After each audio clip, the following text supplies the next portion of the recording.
balas de infantería. En la guerra, es crucial contar con la habilidad de apuntar a distancia.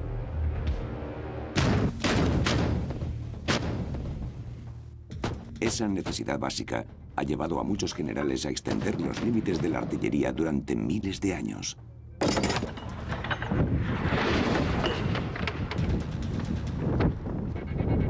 A medida que ha ido evolucionando la artillería, también lo ha hecho la guerra. La guerra ha cambiado, ya nadie se enfrenta cara a los demás. Los oponentes no se ven, no saben a quién están matando. La capacidad de disparo ha evolucionado del arco y la flecha hasta llegar a las piezas más sofisticadas de la artillería actual, capaces de destruirlo todo a más de 30 kilómetros de distancia.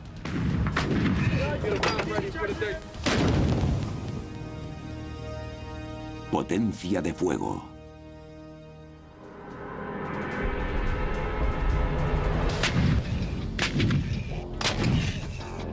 Fuerte Seal, Oklahoma. Estos artilleros estadounidenses están aprendiendo a disparar piezas de artillería muy avanzadas. Las grandes armas de la actualidad. Armas que otorgan el poder sobre las fuerzas más poderosas en una fracción de segundo. Este es un obús M777 que forma parte del arsenal de los Estados Unidos. Cuando dispara, la temperatura del arma alcanza los 2500 grados centígrados. El cañón contiene más de 7000 veces la potencia de un fusil de asalto AK-47. Y sus proyectiles viajan 3 veces más rápido que un Boeing 747.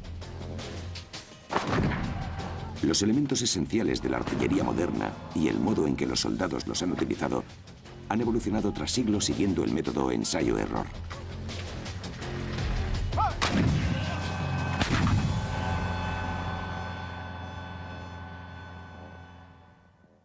Antes de la artillería pesada, solo existían el arco y la flecha, pero el arco no superaba en fuerza al arquero. El cuerpo humano tiene un límite en cuanto a la fuerza que puede ejercer para estirar la cuerda del arco. Además, la longitud del brazo limita el radio de actuación y la fuerza con que sale la flecha. La evolución de la artillería llevó la guerra más allá de los límites de un ser humano. Desde el primer momento, los estudios se centraron en ampliar el radio de actuación. Este viaje a lo largo de la evolución armamentística comienza alrededor del año 421 a.C. Al sur de Italia, un antiguo ejército griego despliega un arma nueva contra una tribu italiana aborigen.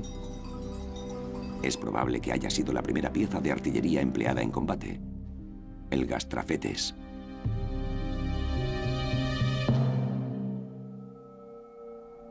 Consistía en un arco mecánico que se valía de la tensión como fuente de potencia. Los primeros inventores solventaron el problema de ampliación del alcance de un proyectil mecanizando un arco manual.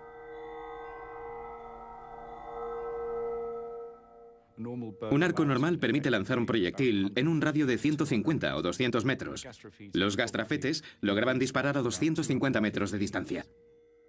50 metros que resultan vitales, sobre todo si el enemigo no dispone de una artillería semejante. Pero para disparar un proyectil más pesado que una simple flecha, se necesita algo más potente que un gastrafete.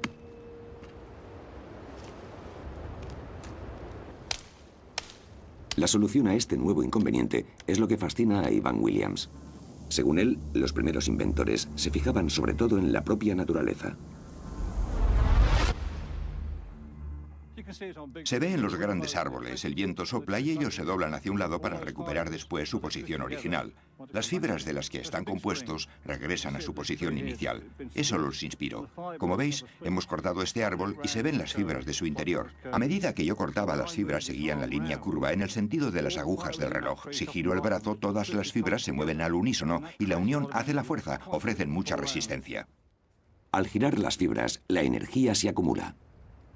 Esta pequeña muestra ejemplifica a la perfección el esquema básico del arma que sustituiría a los gastrafetes. Fuerza de torsión, un sistema que revolucionará el mundo armamentístico.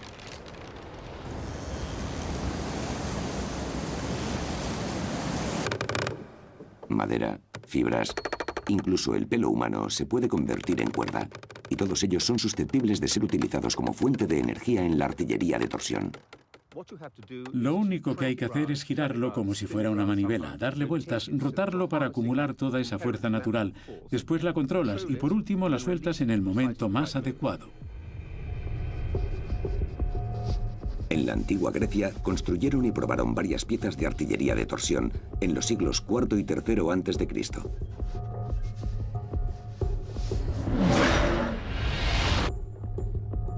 Varios arqueólogos británicos han reconstruido con mucho trabajo algunas de ellas.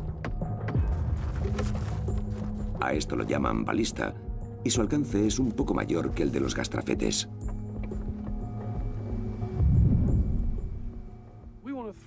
Queremos lanzar piedras muy pesadas, de las de 10 o 20 kilos. Pues para eso necesitamos algo diferente, con más fuerza.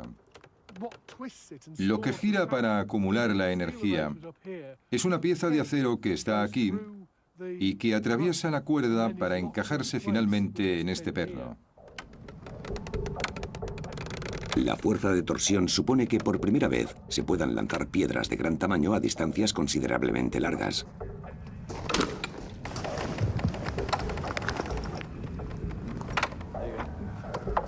Los griegos fueron los primeros en inventar artillería más sofisticada, pero uno de los ejemplos más claros de cómo usarla en pleno combate lo proporcionaron los romanos.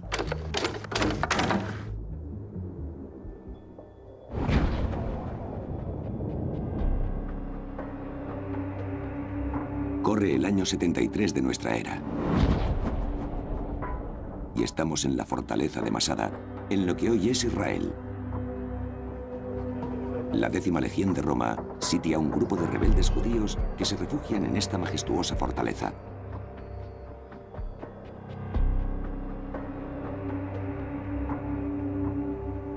A más de 400 metros del suelo desértico, Masada parece inexpugnable. Pero los romanos logran construir una rampa hasta los muros y colarse dentro. La clave de su éxito reside en cómo usaron la artillería de torsión. Esta bola pertenece a una balista y apareció durante las excavaciones que se estaban llevando a cabo aquí. Encontraron varias dispersas por la zona. También aparece un grupo de bolas cerca del lugar por el que se colaron en la fortaleza, en lo alto de la rampa. Parece que el comandante romano, Flavius Silva, prefería usar una táctica especial en cuanto a artillería, sin fuego.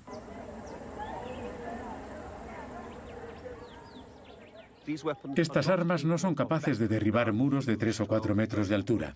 Están diseñadas más bien para derribar a aquellas personas que se encuentran en lo alto del muro, para que no interfieran en las operaciones de asalto. Actuaban para cumplir un único objetivo: subir el ariete a lo alto de la rampa, justo frente a los 20 o 25 metros de ancho que querían derribar del muro. Mientras un grupo de soldados sube el ariete hacia la torre, el resto de la artillería romana se encarga de eliminar las opciones del adversario a la hora de abrir fuego, tanto con las balistas que están en la torre sitiada, como las que se encuentran en diversas posiciones de la rampa. En Masada, las balistas contribuyen a derribar a los rebeldes. Los muros de la fortaleza no logran contener el ataque, y los romanos aprenden para próximos ataques. En función al combate de Masada, programan la construcción y defensa de su imperio. La tecnología avanza según las necesidades que se van presentando. Los romanos en todos sus combates son inferiores en número. Tanto en la frontera con Asia como al noroeste de Europa se encuentran ejércitos tribales con muchos más combatientes.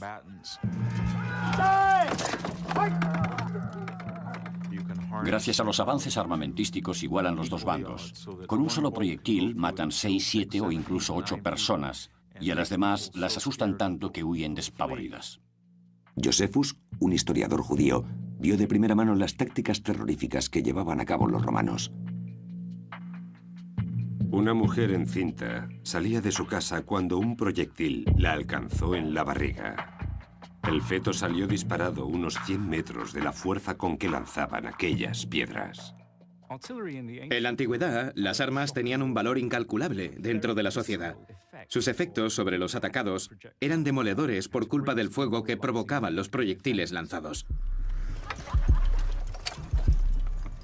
La artillería se convierte en una parte crucial de muchos ejércitos. La victoria ya no depende únicamente del combate cuerpo a cuerpo. La muerte ya no es algo personal. Las armas que atacan a distancia han cambiado por completo el panorama bélico.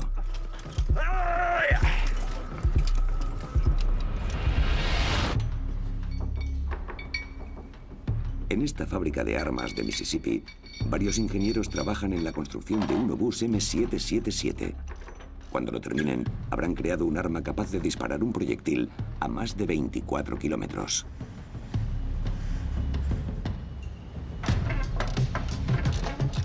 ...80 veces más lejos de lo que alcanzaba la balista de torsión.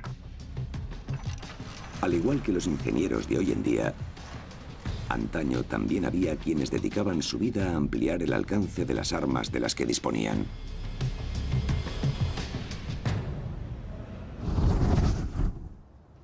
En el siglo XII saltó al campo de batalla una pieza nueva: el fundíbulo de contrapeso, el arma más poderosa fabricada en la época medieval. Un invento que superaba con creces lo alcanzado por la tecnología de torsión. Estamos en la isla Falster, Dinamarca, donde se encuentra el centro medieval.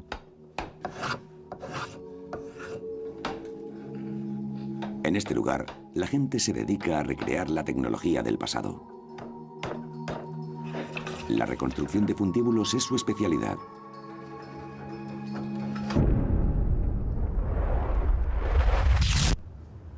Este de aquí mide 22 metros.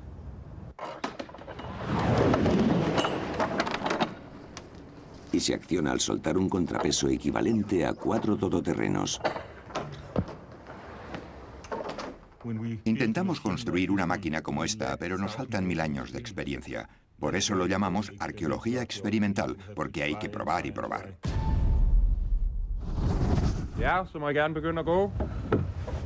Y se necesita mucha mano de obra.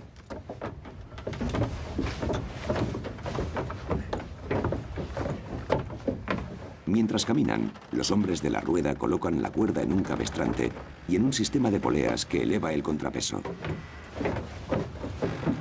Al mismo tiempo, alejan el objetivo flotante unos 400 metros.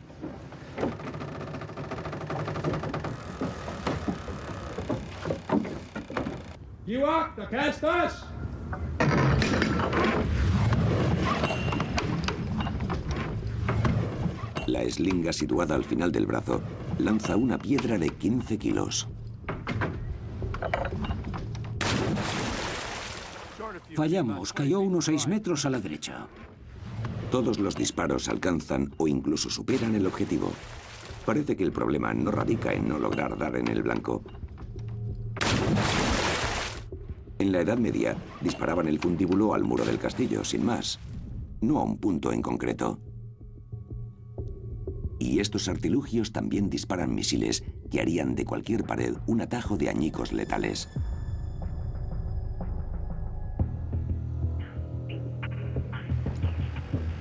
Se empleaban para sembrar el terror. Hemos oído historias sobre cómo lanzaban cosas por encima de los muros. Barriles con aceite que prendían fuego. Cabezas de enemigos que habían capturado para asustar a los que estaban dentro. Algunas fuentes nos han revelado que devolvían de este modo a los espías del otro bando, a los que habían descubierto con anterioridad. Sabían que aterrizaban al otro lado del muro cuando dejaban de gritar. A veces, la sola amenaza de un ataque con fundíbulo era suficiente. El mejor asalto es aquel en el que no hay que luchar. con un artilugio tan aterrador como este, capaz de lanzar cosas hacia adentro por encima de los muros para prender fuego en el interior, es suficiente. Es posible que los sitiados no se lo pensaban. Ya está, es suficiente, nos rendimos.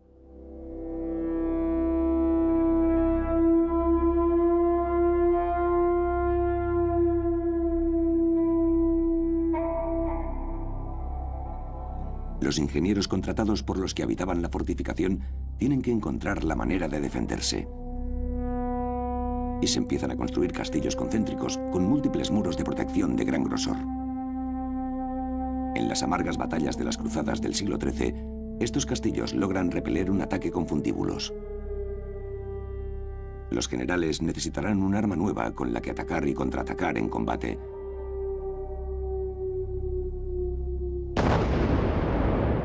Y la encuentran en forma de pólvora.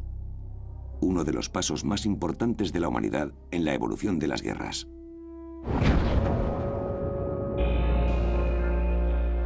Francia, 1324. La ciudad de Metz intenta defenderse ante el ataque de unos señores feudales que vienen armados con algo nuevo. Una batalla muy breve, pero la primera en la que se registra el uso de la pólvora. A partir de aquel momento nada vuelve a ser lo mismo. Aparecen las armas de fuego de gran calibre, de calibre más pequeño, pistolas de distintos tamaños, todas ellas de gran eficiencia. Los fundíbulos no tardan en desaparecer, al igual que los arcos y las flechas. Todo cambia de repente.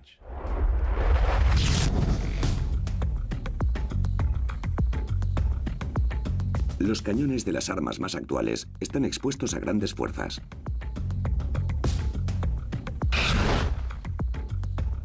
Antes de que una simple arma llegue a una unidad del ejército de los Estados Unidos, el cañón ha de pasar por diversas pruebas. Aquí, en medio del desierto de Arizona, los ponen en situaciones límite. Campo de pruebas de Yuma. A todas las unidades, preparados para la cuenta atrás. Pruebas del número 45. 5, 4, 3, 2, 1...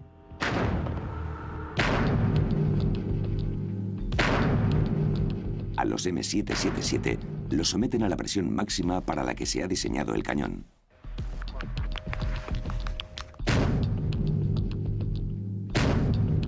Para ello lo cargan por detrás, por la recámara, y disparan el proyectil de mayor peso con la mayor cantidad de carga posible y a temperaturas máximas. La razón por la que estos cañones superan las pruebas es porque están hechos de una única pieza de acero endurecido. Hace 500 años, los cañones de las armas ya no eran de bambú, pero tampoco tan resistentes como los actuales.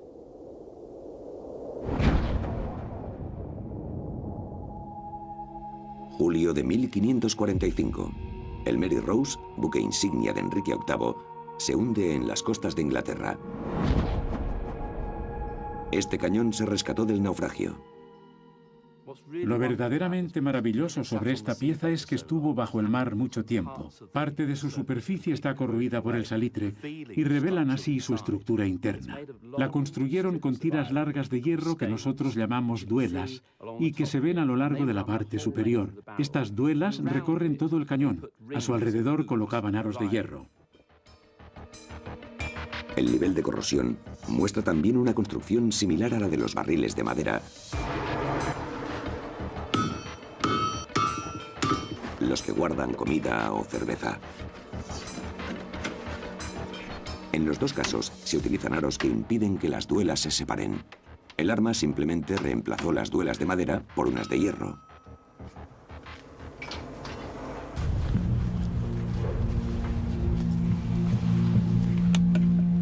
No obstante, este método tan innovador presenta un pequeño inconveniente. Al disparar, se escapan los gases explosivos entre las duelas.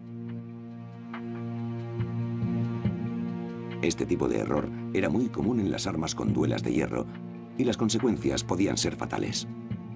Con cada uno de los disparos corrían el riesgo de que explotara el cañón y de morir todos aquellos que estaban a su alrededor. Lo que hicieron fue buscar un material distinto, uno realmente fuerte, una pieza continua, resistente y de metal. La habilidad necesaria para elaborar este tipo de metal se encontraba en una rama tradicional de la artesanía, la fundición de campanas. En esta fundición de Loughborough, Inglaterra, fabrican campanas siguiendo las técnicas de la época medieval, con bronce líquido y un molde.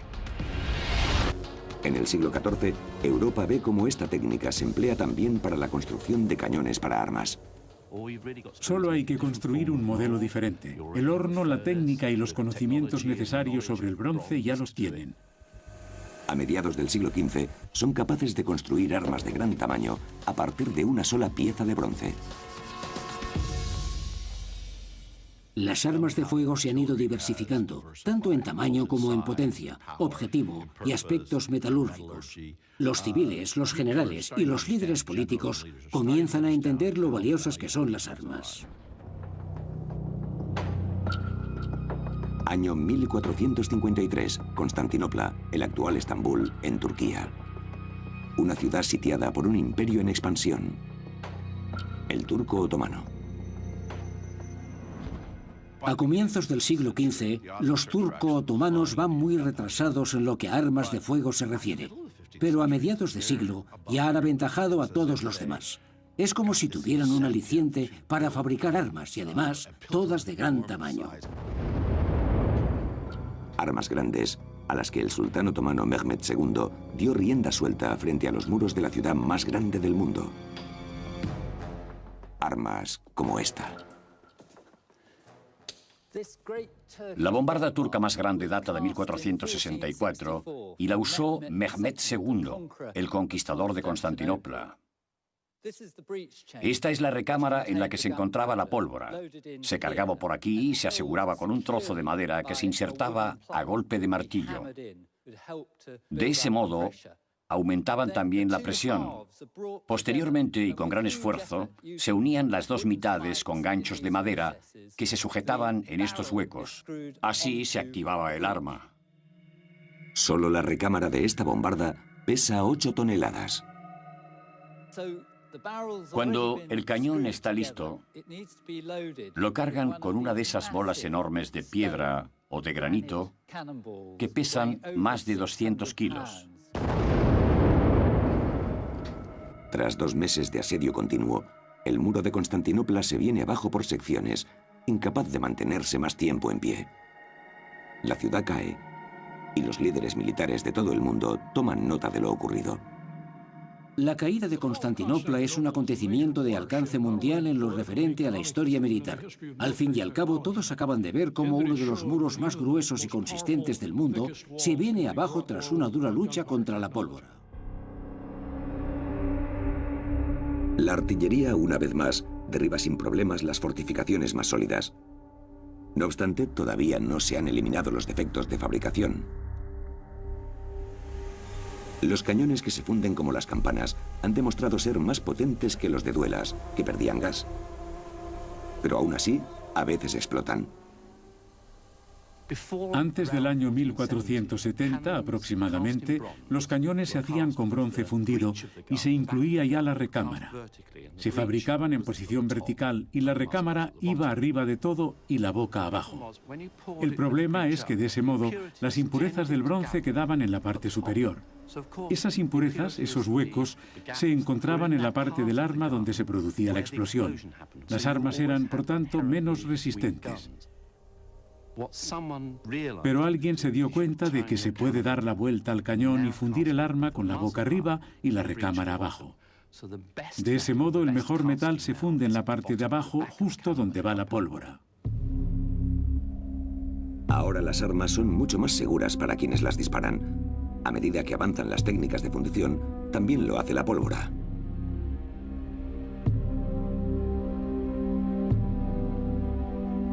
Esta es pólvora en grano, obtenida por primera vez en Francia en el siglo XV. Cuando trabajas con pólvora en grano como esta, el primer grano que prende genera una llama que se extiende hacia los granos adyacentes De ese modo, la pólvora se quema mucho más rápido. La pólvora de la derecha es la pólvora típica de principios del siglo XIV. La de la izquierda consta de granos de pólvora. Fijémonos en lo que ocurre si las encendemos al mismo tiempo. ¡Atención! 4, 3, 2, 1. En solo 3 segundos, la pólvora en grano se quemó por completo. La pólvora más primitiva necesita 38 segundos más para quemarse completamente.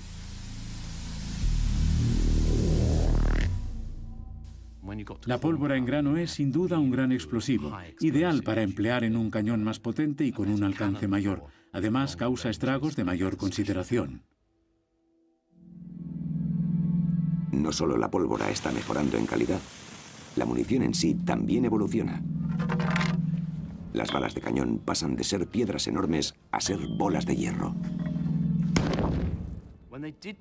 Cuando decidieron fundir el hierro, se dieron cuenta de que sería ideal como munición. Una bola del mismo tamaño pesa 3 veces más si es de hierro que de piedra. No se va a romper al chocar contra un muro y es mucho más eficaz a la hora de viajar por el aire. Los metales pesados se convierten enseguida en la constitución estándar de los proyectiles.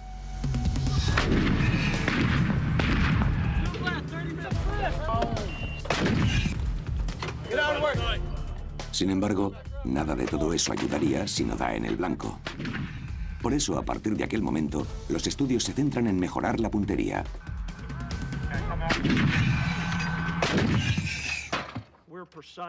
Somos una organización muy definida que busca precisión. Como artilleros que somos, medimos todo lo que hacemos. La velocidad de la boca, la de la bola que sale por ella, las previsiones meteorológicas, la posición de los objetivos para saber exactamente dónde están.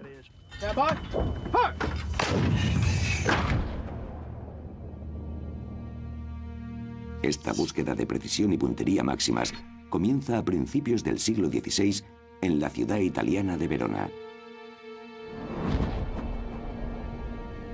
Aquello que sobresale de la boca del cañón es el cuadrante, producto de la ciencia renacentista. Debemos su existencia a Niccolò Tartaglia, un profesor de matemáticas. Lo que hizo Tartaglia fue eliminar la connotación de arte negro que tenía la artillería e iluminarla con la luz del Renacimiento. Quería saber por qué las balas de cañón volaban de aquella manera. Niccolò Tartaglia desarrolló una teoría que se basaba en el disparo de un cañón con una trayectoria plana y con una inclinación de 0 grados. Todo esto 120 años antes de que Isaac Newton elaborara la teoría de la gravedad.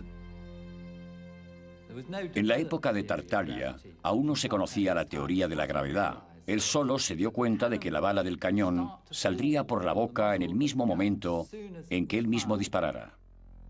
Se valió de las matemáticas para calcular el ángulo de elevación que se necesitaba para que el alcance fuera el máximo posible. Con una inclinación de 0 grados, el disparo de un cañón termina enseguida en el suelo. Si se levanta 22 grados y medio, la bala dibuja un arco en el cielo y mejora así la distancia alcanzada. El máximo alcance que se puede lograr con un cañón requiere que éste forme un ángulo de 45 grados.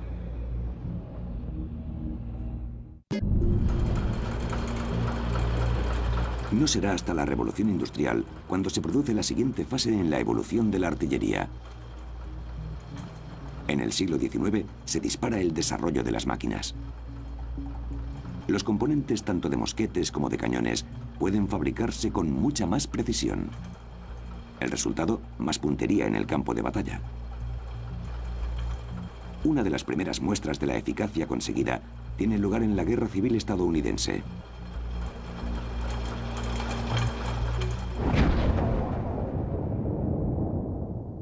Antietam Creek, Maryland. En septiembre de 1862, los americanos viven uno de los días más sangrientos de su historia militar.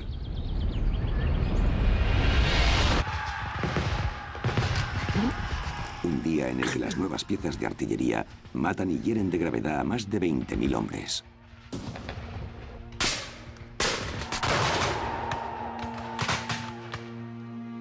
Uno de los soldados que lucharon aquel día en Antietam dijo sobre los efectos de aquellas armas: una tormenta de hierro cayó sobre nosotros sin piedad. Los disparos procedían de todos lados, y las ruedas de nuestros vehículos, nuestros hombres y los caballos no tenían cómo guarecerse.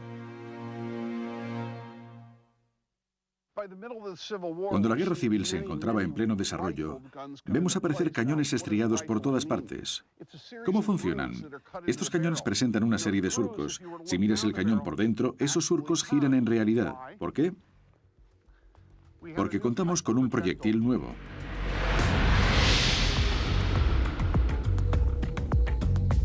Una grabación a cámara lenta de una bala actual muestra cómo se comportan en el aire esos proyectiles nuevos y alargados. Este vuela más del doble de la velocidad del sonido. Los proyectiles que salen de un cañón estriado giran durante el vuelo para mejorar y mucho la precisión del disparo.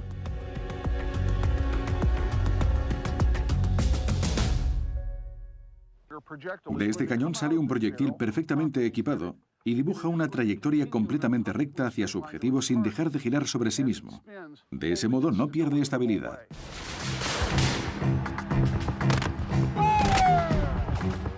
En Antietam, los partidarios de la Unión llevan una ventaja de 2-1 en cuanto a estriado se refiere. Cuando estas armas de más precisión pasan a formar parte también del arsenal de ánimas lisas de los confederados, en el campo de batalla próximo a la iglesia de los Dunker, las consecuencias son fatídicas. Los artilleros del bando confederado apodaron aquella batalla como Infierno Artillero. Es allí donde las ánimas lisas y los cañones estriados mostraron su peor cara. Un campeonato de tiro nos mostrará cómo un cañón supera con creces a un arma de ánima lisa en lo que a precisión se refiere. Las dianas se encuentran a 140 metros de este cañón de la época de Napoleón, una pieza original de la Guerra Civil estadounidense.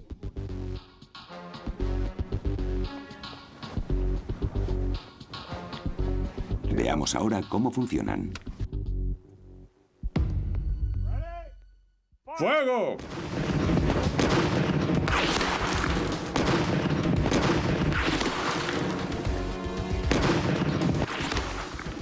Parece que el arma de ánima lisa es muy precisa a distancias cortas. Pero tras 5 intentos, no ha dado en el blanco en ninguna ocasión. A continuación, pondremos a prueba este cañón Parrott de 1861. El disparo es diferente y las balas más alargadas giran durante el vuelo. ¡Fuego! Wow.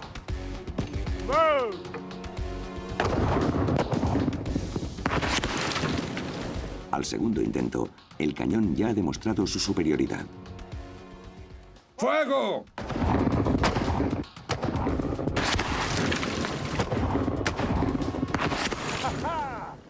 Ha dado en el blanco, justo en el centro de la diana. Perfecto.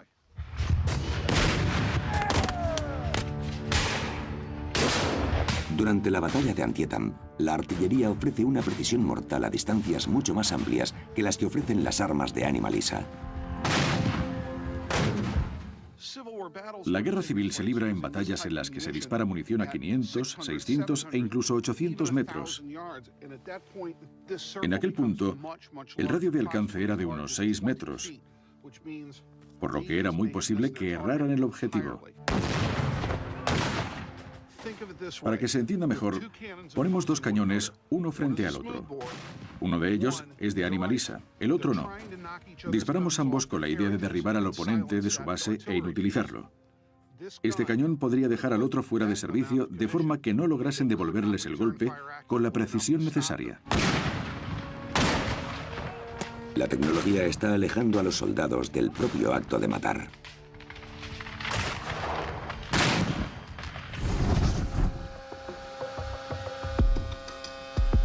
La artillería ha ido evolucionando con el paso del tiempo y es en realidad muy parecido al M777. Sin embargo, todavía hay que sortear un obstáculo más: incrementar la velocidad de fuego. La respuesta yace en el retroceso del arma. 1 tonelada. Para. ¿Listo?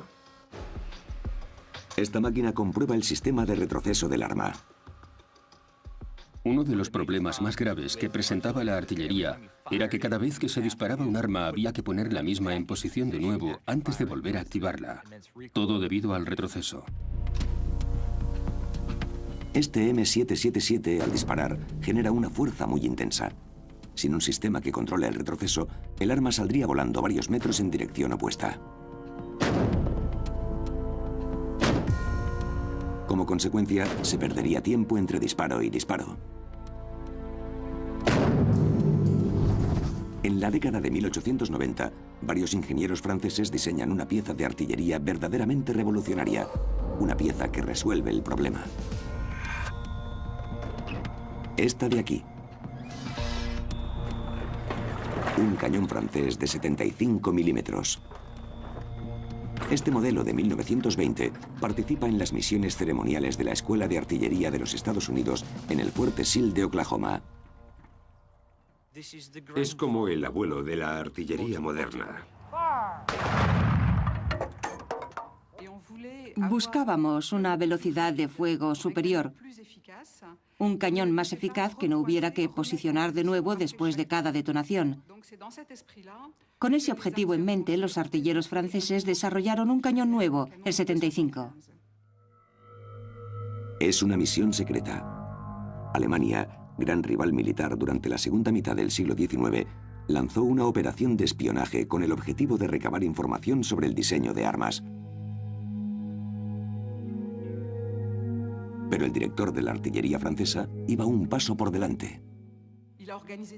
Organizó una serie de pruebas de tiro a sabiendas de que los espías alemanes estarían presentes, ansiosos por saber qué estaba pasando. A las armas que presentaron les faltaba un elemento esencial: el sistema hidroneumático de retroceso. Al disparar, el aceite que hay en un cilindro se mueve en una dirección. El nitrógeno que hay en otro cilindro fluye en dirección contraria. Cuando la biela de acero recibe un golpe mínimo, el cañón se desplaza hacia atrás para recuperar la posición inicial. Antes de la aparición del cañón de 75, la velocidad media de fuego era de 10 disparos por minuto. Un equipo armado con cañones del 75 subieron la media a 20 disparos por minuto. Un arma genial. Obviamente, el 75 presenta un cañón estriado. Pesa muy poco y, aunque es móvil, también es resistente. Cuenta con un escudo de acero que ayuda a proteger a los soldados.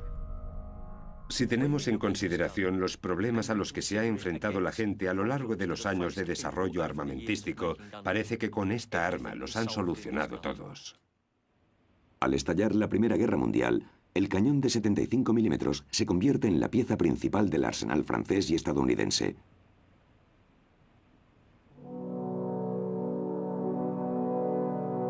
...1914... Frente Occidental en Francia.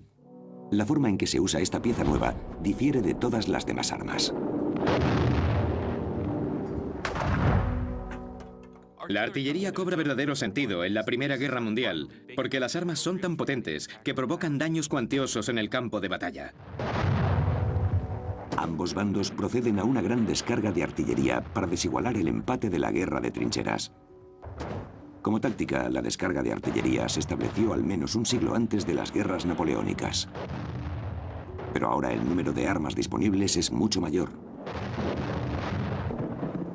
Disparan más lejos, más rápido, y sus efectos son más devastadores. Este bombardeo en masa comienza y finaliza en un momento determinado y sirve para abrir paso a la infantería. Solo con las armas se puede derribar una alambrada de espino. Solo con las armas se destruyen las trincheras. Solo con las armas se elimina a artilleros enemigos. Por eso en la Primera Guerra Mundial todo depende de la artillería. Lo que comenzó en la Edad Media con el fundíbulo alcanza ahora su máxima expresión. Las armas permiten una precisión digna de las distancias cortas. Estas balas podrían explotar en 1000 añicos. Podrían convertirse en metralla letal que se esparciría por el suelo como si de una lluvia de plomo se tratara.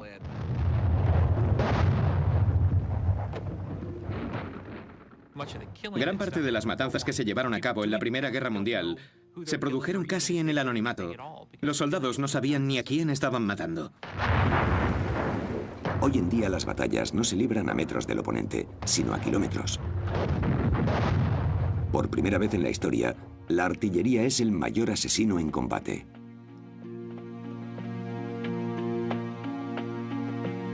Al igual que sus predecesores medievales, los generales de la Primera Guerra Mundial se dan cuenta de que las armas sirven también para aterrorizar, además de para matar.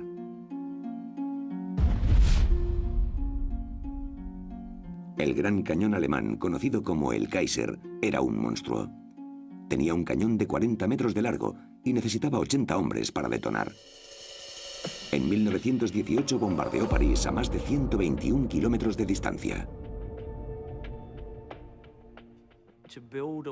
Es increíble que lograran construir un arma con semejante potencia, pesando alrededor de 1 tonelada. Para disparar un proyectil a esa distancia, los científicos alemanes tienen en cuenta la rotación de la Tierra y la curvatura de su superficie. Es decir, el punto más alto de la trayectoria de la bala alcanzará la estratosfera. A esa altura, la resistencia del aire es mucho más reducida, por lo que la bala llegará más lejos.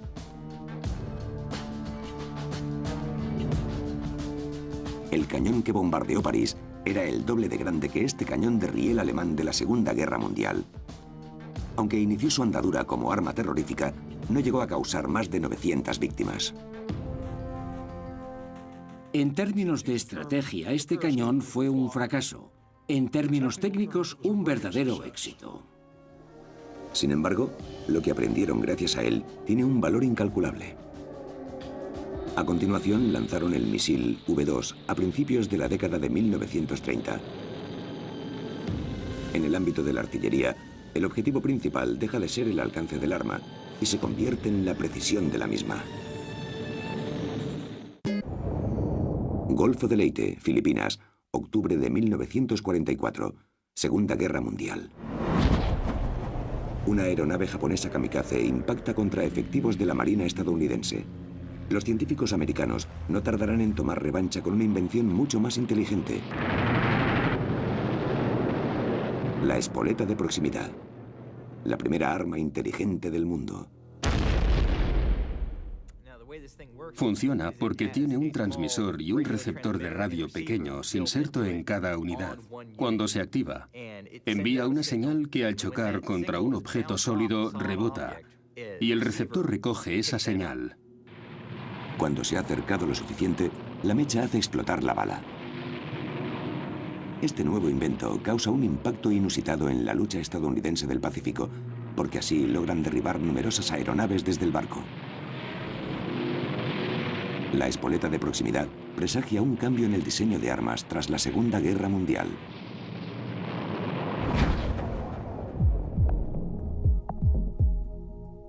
Los sistemas tecnológicos desempeñan a partir de ese momento gran parte de las tareas para las que antes se necesitaba un ser humano.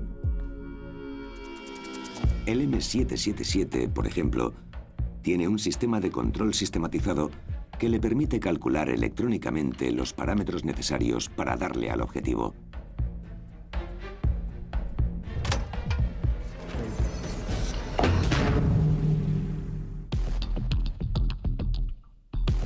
Esta transformación de las armas se ha llevado aún más lejos con los últimos sistemas de artillería.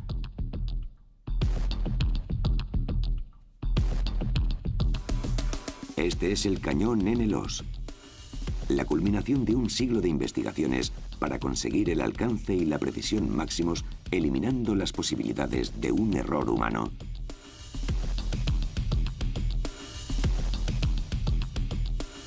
Es un prototipo de cañón autopropulsado de 155 milímetros que podría entrar dentro de muy poco a formar parte del ejército estadounidense. Al N-LOS lo están preparando para un día de ensayos en el campo de pruebas de Yuma. Las armas tradicionales necesitaban que varios hombres las cargasen con proyectiles de más de 30 kilos, propulsores de casi 10 kilos. Y todo eso en las condiciones más adversas: calor, frío, lluvia, nieve. En la actualidad esas tareas las desempeñan máquinas, programadas para hacerlo siempre de la misma manera, sin errores.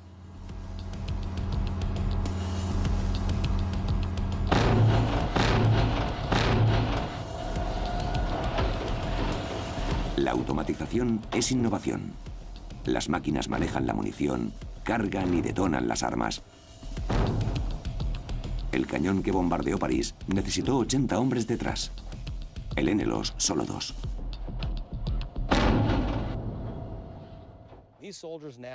Estos soldados tienen la capacidad de luchar en combate sin tener que pelearse con una máquina. Se fijan en lo que ocurre a su alrededor, acatan las órdenes de sus superiores, observan las condiciones del terreno en vez de preocuparse por cargar el arma. De eso se encarga una máquina. La artillería ha sido una pieza clave en todas las guerras durante 2500 años. En todo ese tiempo se han ido mejorando su alcance, su precisión y su poder de destrucción. También las capacidades tecnológicas han alcanzado un nivel muy alto. Todo ello ha provocado la evolución en cuanto a los tipos de guerra que ahora se libran. Las batallas parecen quedar en el recuerdo. A los muertos ya no se les pone cara. Las grandes armas han venido para quedarse.